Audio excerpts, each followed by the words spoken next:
Hey friends, this is Krishna Lohan and today we are going to learn Lokmanya बाल गंगाधर तिलक, जो कि important question है, आपके एग्ज़ाम में आने वाला है, तो आप इसको अच्छे से समझिएगा।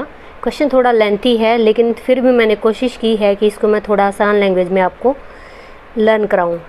तो यहाँ से स्टार्टिंग है इसकी। तिलक एक प्रमुख नेता थे, यानी लीडर थे, पत्रकार थे, शिक्षक थे, समाज सुधारक और स्वतंत्रता सेनानी थे। तो ये सारी चीज़ें तो हर एक नेता में उस टाइम हुआ करती थी। वह भारतीय स्वतंत्रता संग्राम के पहले लोकप्रिय नेता थे, फेमस थे। इन्हें हर कोई पसंद करता था और सभी इन्हें मानते भी थे, इसलिए इन्हें लोकमान्य, इसी बात पर इनको लोकमान्य तिलक की उपाधि दी गई। इन्हें भारतीय राष्ट्रवाद का भागीरथ यानी महर्षि या ऋषि भी कहा जाता है। भागीरथ ऋषि थे और राष्ट्रवाद का इनको भागीरथ यानी गंगा को लाने वाले थे भागीरथ, और ये आज़ादी को लाने के लिए, राष्ट्रवाद को लाने के लिए इनको जाना जाता है। तो इसी वजह से इनको भागीरथ की संज्ञा दी गई। इन्होंने सबसे पहले ब्रिटिश राज के दौरान पूर्ण स्वराज की मांग उठाई थी। जैसे कि आप जानते हैं, स्वराज मेरा जन्मसिद्ध अधिकार है और मैं इसे लेकर रहूँगा, इनके द्वारा ये स्लोगन था। तिलक एक पत्रकार भी थे। उन्होंने 1881 में मराठी में केसरी व अंग्रेजी में मराठा दर्पण नाम से 2 दैनिक समाचार पत्र शुरू किए। आप पढ़ते हो पंजाब केसरी और मराठी में क्या था, दर्पण। तो ये 2 इनके फेमस अखबार रहे हैं। इन्होंने शुरू किए थे। कहाँ से शुरू किए थे? बंगाल से शुरू किए थे शायद पहले, तो ये मायने नहीं रखता, वैसे नॉलेज के लिए बता रही हूँ। जो जनता में काफ़ी लोकप्रिय हुए। इनमें तिलक ने अंग्रेजी शासन की क्रूरता और भारतीय संस्कृति के प्रति हीन भावना की कड़ी आलोचना की। इन्होंने 1885 में दक्कन एजुकेशन सोसाइटी की भी स्थापना इन्होंने की और 1889 में यानी 4 साल बाद कांग्रेस से जुड़े।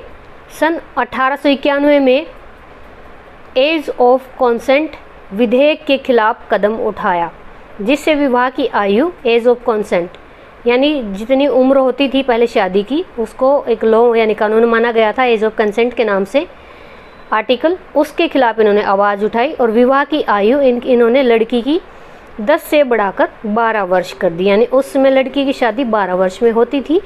इनके उग्र स्वभाव के कारण इनको सर वैलेंटाइन शिरोल ने इनको भारतीय अशांति का जनक कहा। यानी इनका नाम क्या निकाला? भारत में अशांति करने वाला, पैदा करने वाला। इनका 1 अगस्त 1920 को मुंबई में निधन हो गया। इनकी प्रमुख रचना गीता रहस्य थी। ये पॉइंट टू पॉइंट मैं आपको बता रही हूँ। इसी तरह से आप कलर्ड में, ब्लैक ब्लू में, मैंने रेड लिखा, रेड आपको नहीं यूज़ करना है, ब्लैक ब्लू में चलाना है। ये जितनी भी मैंने रेड में लिखी, आपको ये सारी ब्लैक में लिखनी है। इनकी अन्य रचनाएं अगर हम उनकी बात करें तो वेद काल का निर्णय, आर्यों का मूल निवास स्थान, कर्म योग शास्त्र या वेदांग ज्योतिष, ये इनकी रचनाएं रही हैं। Now we will learn to political view of Tilak. Tilak कोई राजनीतिक विचारक नहीं थे। देश में चल रही हलचलों और शोषण से वह काफ़ी उदास थे और कांग्रेस के नेतृत्व में इस शोषण का कोई हल नहीं हो रहा था, जिस कारण उन्होंने व्यवहारिक राजनीतिक पर बल दिया। उन्होंने भारत को अंग्रेजी शासन से पूर्ण स्वराज दिलाने की एक मुहिम छेड़ दी। व्यक्तिगत स्वतंत्रता को ये मानते थे। अब इनके पॉलिटिकल व्यू क्या हैं, यानी राजनीतिक विचार इनके क्या थे, राजनीति में क्या होना चाहिए। व्यक्ति को इंडिपेंडेंस देनी चाहिए, यानी उसको फ्रीडम मिलनी चाहिए पर्सनली। तिलक जी की दृष्टि में स्वतंत्रता की धारणा वेदांत का दर्शन है। उनके अनुसार वेदांत के तत्व शास्त्र में प्राकृतिक अधिकारों की राजनीतिक धारणा निहित है। यानी प्राकृतिक अधिकार यानी स्वतंत्रता, व्यक्तिगत स्वतंत्रता पर प्राइवेसी चाहिए हर किसी को। व्यक्तिगत स्वतंत्रता के बिना व्यक्ति का सामाजिक, आर्थिक, राजनीतिक विकास नहीं हो सकता। तिलक व्यक्ति और राष्ट्र को विकास के लिए स्वतंत्रता को परम आवश्यक मानते थे। कांग्रेस के लखनऊ अधिवेशन में इन्होंने घोषणा की कि स्वतंत्रता मेरा जन्मसिद्ध अधिकार है और इसे मैं लेकर रहूँगा। ये आप स्लोगन 2 जगह डाल सकते हो, वो इनकी बायो थी। अब यहाँ पे इनके विचार हैं तो यहाँ पे डालना कंपलसरी है। सेकंड पॉइंट इज़, राष्ट्रों की स्वतंत्रता का समर्थन करते थे। तिलक के विचारों में बर्क, मिल, मैज़नी और विल्सन, इनके प्रभाव देखे जा सकते हैं। आप लिख सकते हो, जिन्होंने राष्ट्रीय स्वतंत्रता, राष्ट्रीय आत्मनिर्णय, इनका प्रभाव देखा गया। तभी व्यक्तिगत स्वतंत्रता के साथ साथ राष्ट्रीय स्वतंत्रता का भी इन्होंने समर्थन किया। इनका मानना था कि प्रत्येक राष्ट्रीयता के लोगों को स्वतंत्रता का अधिकार मिलना चाहिए, कोई भी राष्ट्र दूसरे राष्ट्र को परतंत्र यानी कि गुलाम ना बनाए। इसलिए तिलक ने इस सिद्धांत को भारत में लागू करने की मांग की। थर्ड पॉइंट है राष्ट्रवाद की अवधारणा, यानी राष्ट्रवादी होना चाहिए। इससे अभिप्राय इनके अकॉर्डिंग था कि अपने राष्ट्र प्रेम, त्याग, बलिदान, समर्पण की भावना हर एक व्यक्ति में होनी चाहिए। तिलक राष्ट्रवाद के प्रबल समर्थक थे। उनका विश्वास था कि सच्ची और स्वस्थ राष्ट्रीयता केवल भारतीय संस्कृति और मूल्यों के आधार पर ही निर्मित होनी चाहिए। उन्होंने वेदों और गीता से आध्यात्मिक शक्ति और राष्ट्रीय उत्सव ग्रहण करने का जो है संदेश दिया। यानी ये ज़्यादा किसको मानते थे? वेदों को और गीता को। अब ये आपको लिखने ब्लैक पेन से। मराठा और केसरी दो समाचार पत्र इन्होंने राष्ट्रवाद की अवधारणा को आधार देने के लिए निकाले थे। मेन काम इनका यही था। शिवाजी उत्सव का और गणेश उत्सव 1893 और 1895 2 साल के अंतर में इन्होंने शुरू किए। अब चौथा है इनका उपयोगितावाद का खंडन इन्होंने किया, क्योंकि बेंथम द्वारा ये दिया गया सिद्धांत था जिसका आधार अधिकतम व्यक्तियों का अधिकतम सुख, मनुष्य एक सुखवादी प्राणी है। इसका अर्थ ये था उपयोगितावाद सिद्धांत का, अधिकतम व्यक्तियों का अधिकतम सुख, फिर मनुष्य एक सुखवादी प्राणी है जैसा आप जानते हैं, जो सुखों की ओर और दुखों से दूर भागता है। इस विचारधारा का उद्देश्य व्यक्तियों में सुख की वृद्धि और उपयोगितावाद को कम करना था। ठीक है। फिफ्थ है स्वशासन की धारणा। तिलक स्वशासन की अवधारणा को राष्ट्रवाद के लिए अनिवार्य मानते थे कि स्वशासन होना चाहिए, हमारा भारतीयों का राज जो है होना चाहिए। स्वशासन के बिना सामाजिक, आर्थिक, धार्मिक तथा राजनीतिक क्षेत्र में विकास नहीं हो सकता। यानी कि जो अगर हमारे देश के व्यक्ति काम नहीं करेंगे तो विकास कैसे होगा। तिलक ने स्वराज का संदेश घर घर तक पहुंचाने के लिए कार्यक्रम बनाया।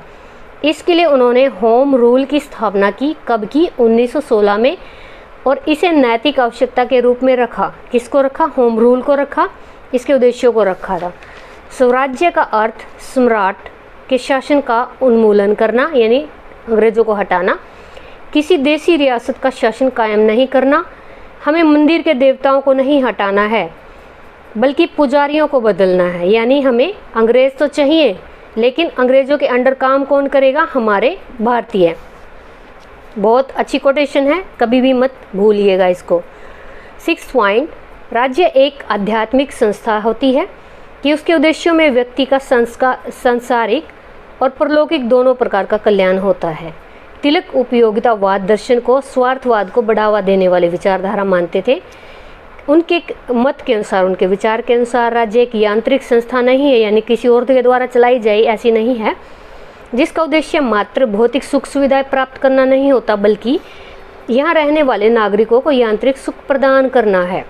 राज्य का उद्देश्य धर्म, अर्थ, काम, मोक्ष, इसकी प्राप्ति में व्यक्ति का सच्चा सहयोगी बनना है।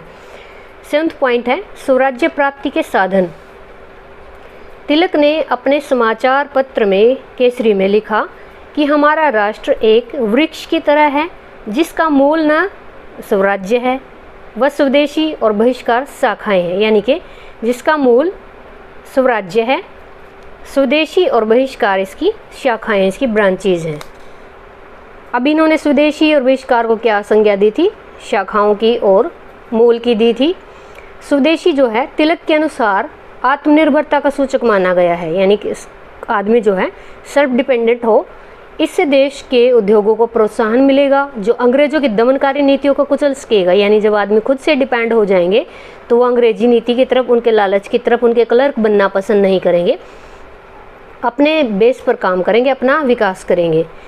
विकास तभी होता है जब जनता का प्रति व्यक्ति आय अच्छी होती है, जो वो खुद करके कमाते हैं। बहिष्कार, स्वदेशी की धारणा को गति प्रदान करने के लिए बहिष्कार पर भी बल देते थे। उनका कहना था कि स्वदेशी को बल प्रदान करने के लिए विदेशी वस्तुओं को पहले हमें छोड़ना होगा, उसकी होली जलानी होगी। अब राष्ट्रीय शिक्षा इन्होंने क्या की? राष्ट्रीय शिक्षा इसमें है, शिक्षा वही है जो व्यक्ति को जीविका उपार्जन यानी जीवन पालन के योग्य बनाए, उसमें देश के नागरिक के गुणों का संचार करे और जो उसके पूर्वजों का ज्ञान और उसको अनुभव दे। 4th पॉइंट, भाषा। उन्होंने अंग्रेजी की महत्ता को स्वीकार तो किया, लेकिन हिंदी को मातृभाषा का दर्जा देने का समर्थन भी किया था। 5th है निष्क्रिय विरोध। उन्होंने कहा कि हमें विदेशी शासन का निष्क्रिय विरोध करना है। मीन्स कैसे कि यह एक अहिंसात्मक शस्त्र है। इसका अर्थ है विदेशी सुशासन में किसी प्रकार का सहयोग नहीं करना है। अब लिखिएगा निष्कर्ष। क्वेश्चन पूरा हो गया है, अच्छे मार्क्स लीजिए, निष्कर्ष लिखिए, यानी पूरा निचोड़ आपको 2-3 सेंटेंस में बताना है। राजनीतिक चिंतन में लोकमान्य तिलक का बहुत अधिक योगदान रहा है। यहाँ पे आपको भूरी भूरी प्रशंसा करनी होती है। इस पॉइंट में अगर आपको लगता है कि जो हमारा लेखक है, जो हमारा चिंतक है, वो अगर ठीक नहीं लगा आपको, तो आप अपने विचार भी इसमें प्रकट कर सकते हैं। मार्क्स कोई नहीं काट सकता है। आप पढ़ते इसलिए हो कि आपके विचार आप अपने जरिए इस पर कहीं भी लिख सको और बोल सको। शिक्षा का उद्देश्य अभिव्यक्ति ही होता है। उन्होंने अपनी विचारधारा से साधनों के माध्यम से राष्ट्रीय आंदोलन एवं सर्वधर्मिक संवैधानिक विकास को दिशा दी।